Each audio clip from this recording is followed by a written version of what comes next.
Olivia, may I have a word with you? Yes, Brittany. What is it?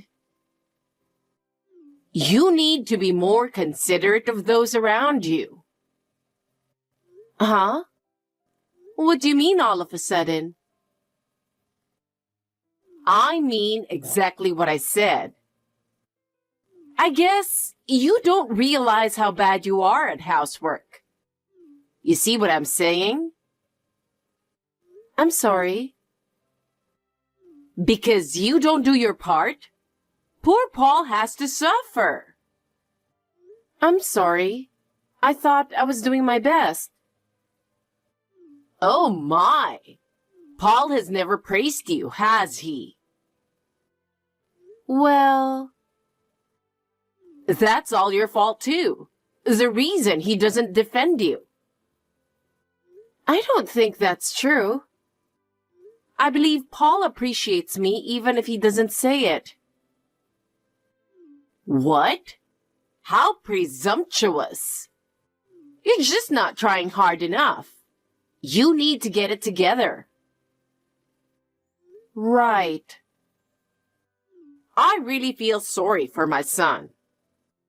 If you were more careful, we could have been a better family. Too bad. I'll work harder from now on and make a home Paul can be happy with. Don't forget those words. Yes. For example, the way you fold the laundry is so sloppy. Paul has a demanding sales job, you know.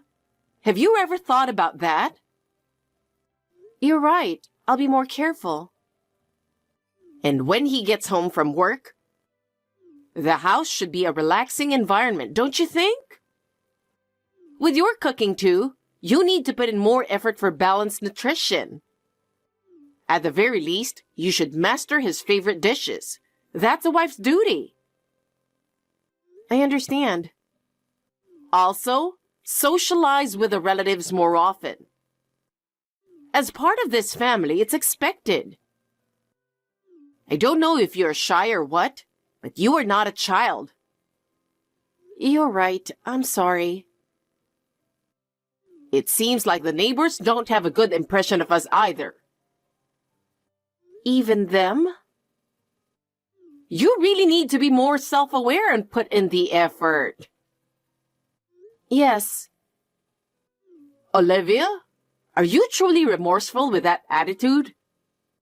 Paul is too kind to really criticize you, but you need to realize just how inconsiderate you're being. Sorry. For my son's sake, you need to be a better wife. If you don't get your act together, our entire family's reputation will suffer. I'll be more mindful. Do you remember me? What an inconsiderate, unmannerly daughter-in-law you are. Huh? Brittany? It's been a long time. How dare you? There's a way to speak to your mother-in-law. I'm simply stating facts. It's been 5 years since you stopped associating with the relatives, hasn't it? A long time, but also not that long. This time, you'll have no choice but to live with us again. So, when will you be moving back here? Brittany, it's been a while. But no, you're not my mother-in-law anymore. What are you talking about? How presumptuous of a daughter-in-law. Huh? I'm no longer in a position to have anything to do with you. What do you mean? At a time when your husband is in serious trouble? Serious trouble? Well, I'd be shocked too if my husband's affair came out. But a wife must stay strong. You have to tolerate your husband's infidelity. No, no. Do you realize how much we've struggled while you were gone? My son has been anguished because of you. Suffering? Yes. It's irresponsible for you to abandon your family over your husband's affair. You should be supporting him. Supporting him? Yes. Marriage is about overcoming difficulties together. You have no sense of family responsibility. But I don't want to hear excuses. Come back immediately and fulfill your family duty. But don't butt me. Have you considered how much my son has suffered while you're gone? No, it's really pathetic. How pitiful that my son has a wife like you. That's harsh. It's embarrassing you were ever part of this family. Embarrassing?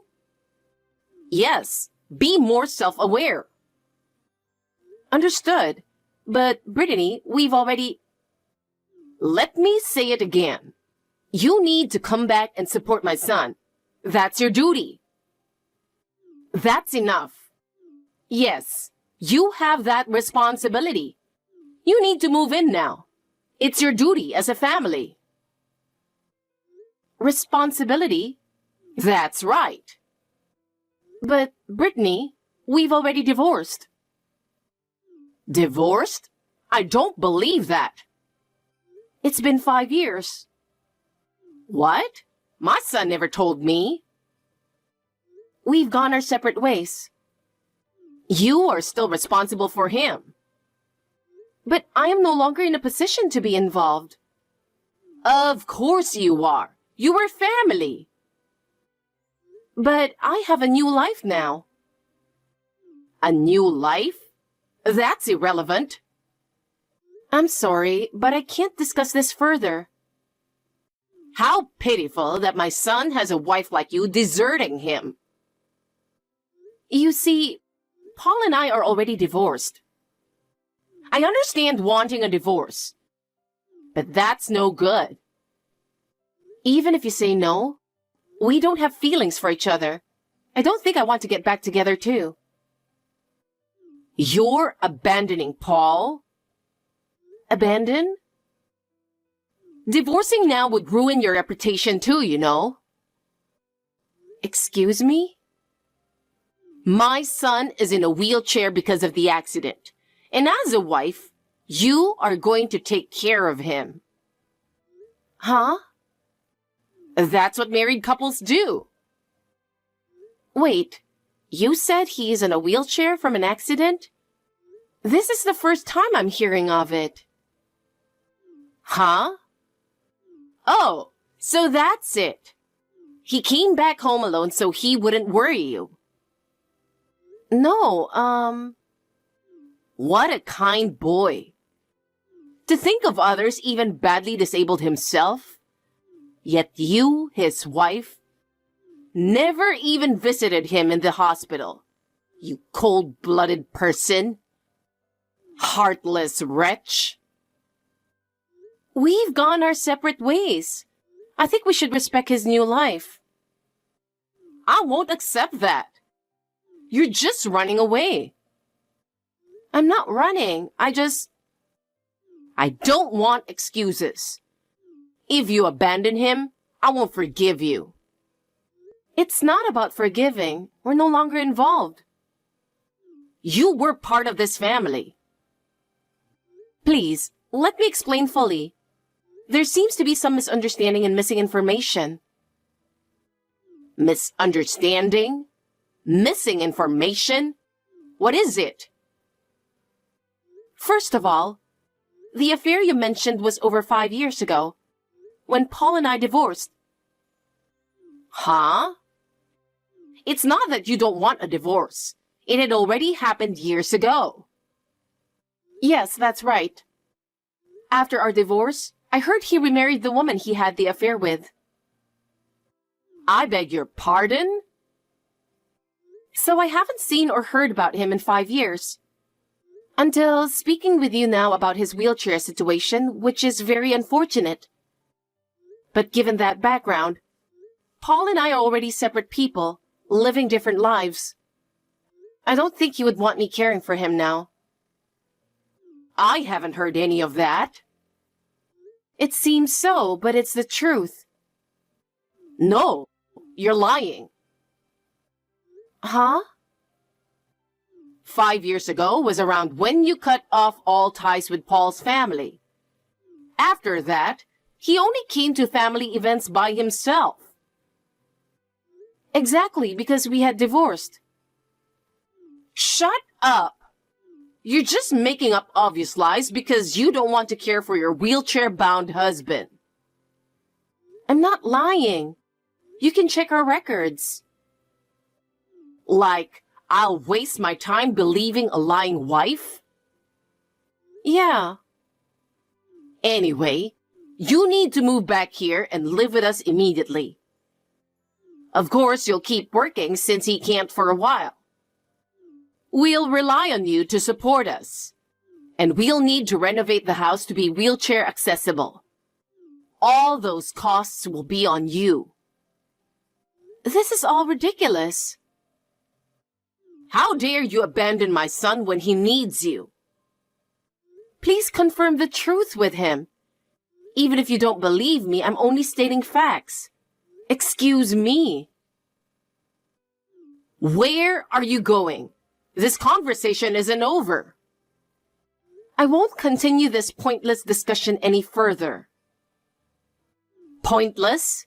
You really are heartless. Whether I seem heartless is your own emotional issue. I've only stated facts. You're not seeing reality. Fulfill your family duty. What duty? We've legally severed ties. Legal ties may be cut, but not emotional ones. That's your view. We chose separate lives. While my son suffers, you'll do nothing? Which is why I ask you confirm the facts for his sake too. Now if you'll excuse me.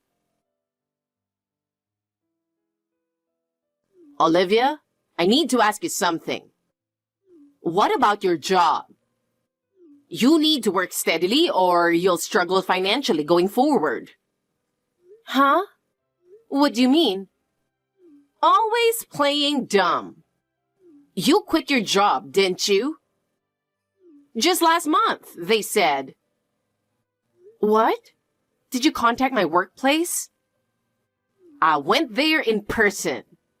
When I asked to see you at the reception, they said you had resigned. As the wife who will need to support Paul from now on, what were you thinking, you fool? This again. How can I get you to believe we're divorced? You could just ask your son and know the truth. Ugh. You bring up such a foul mood when I mention it. I bet Paul is afraid the breadwinner abandoned him. Oh, poor Paul.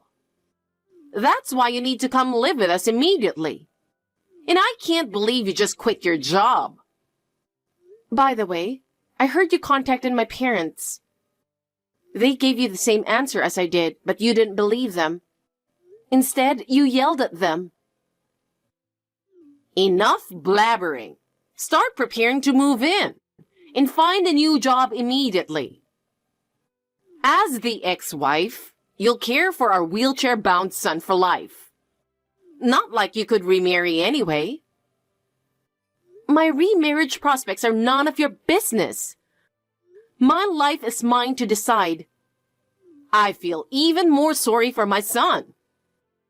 Try to understand how your irresponsibility hurts him. Who's being irresponsible? I made the decision to take back my life.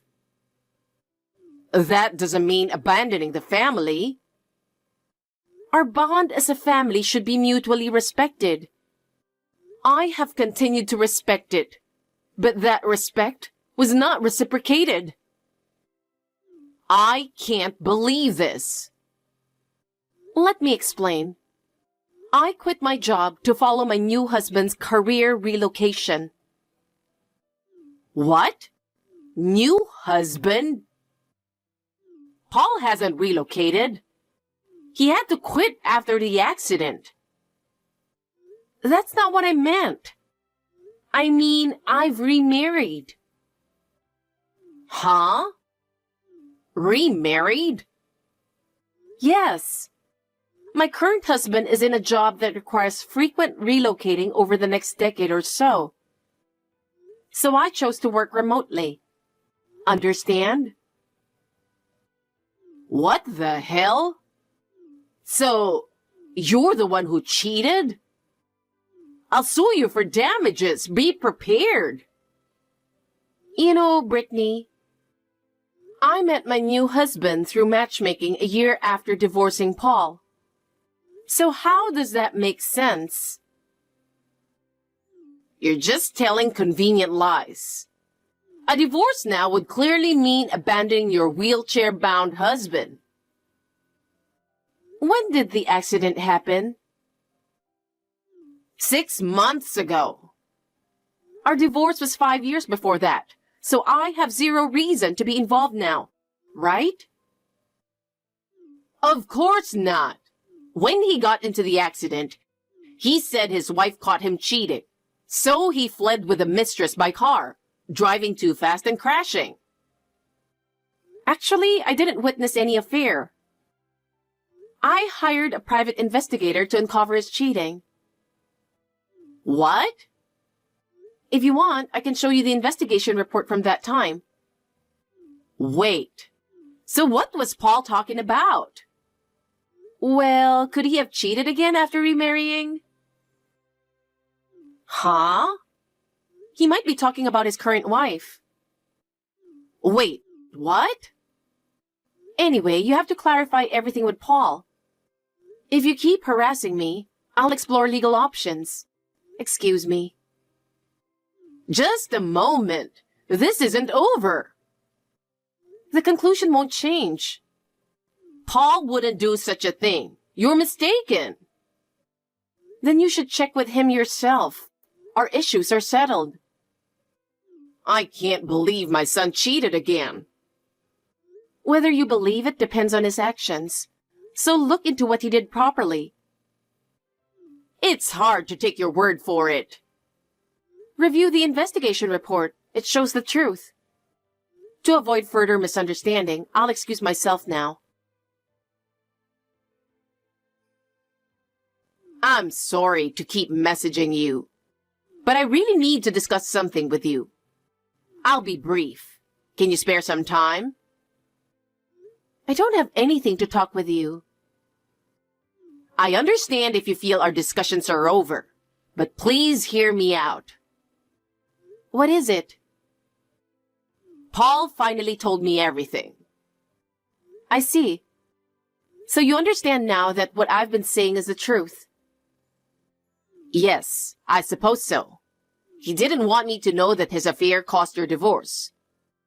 That's why he claimed you grew distant from the family because you disliked associating with them. He also couldn't admit that he remarried his affair partner back then. I see. But then he cheated again with someone else, causing that accident. As his mother, I had to find out the truth about him cheating and the accident with a mistress.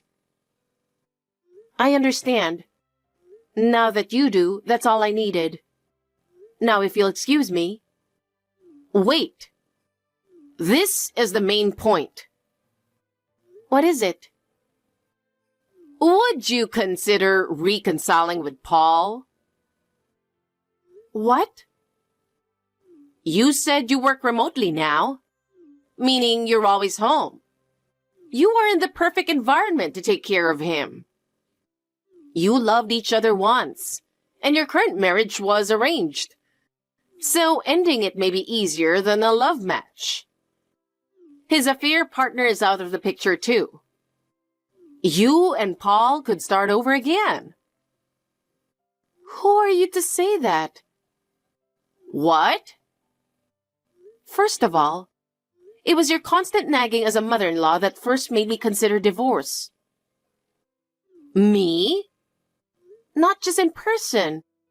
Endless needling, phone calls, texts, emails, a barrage of snide remarks, and insults I'll never forget. I didn't mean to. Anyway, I have no intention of divorcing my current husband. So leave me alone. Wait. I apologize for any grief I caused you. But please, help us. I didn't know he was troubled even after remarrying. We're both in very difficult situations now. We need your help. Please don't abandon us. That's impossible. I can't go back to the past. I'm remarried now. Please do not contact me again. Goodbye. That whole incident was entirely due to my former mother-in-law acting on her own. She was desperately trying to make me take care of Paul again. But it was all based on her own misguided assumptions. When Paul found out what she had done, I heard he really laid into her. I wish she would reflect on how her selfish actions caused so many problems for him. After that, Brittany and Paul were left with no money, forcing them into a life of poverty together. She had to downgrade to a tiny apartment, severely cutting expenses while supporting his needs. Well, it's got nothing to do with me anymore. I am living a peaceful and happy life with my current husband. By choosing my own path, I was able to regain inner peace.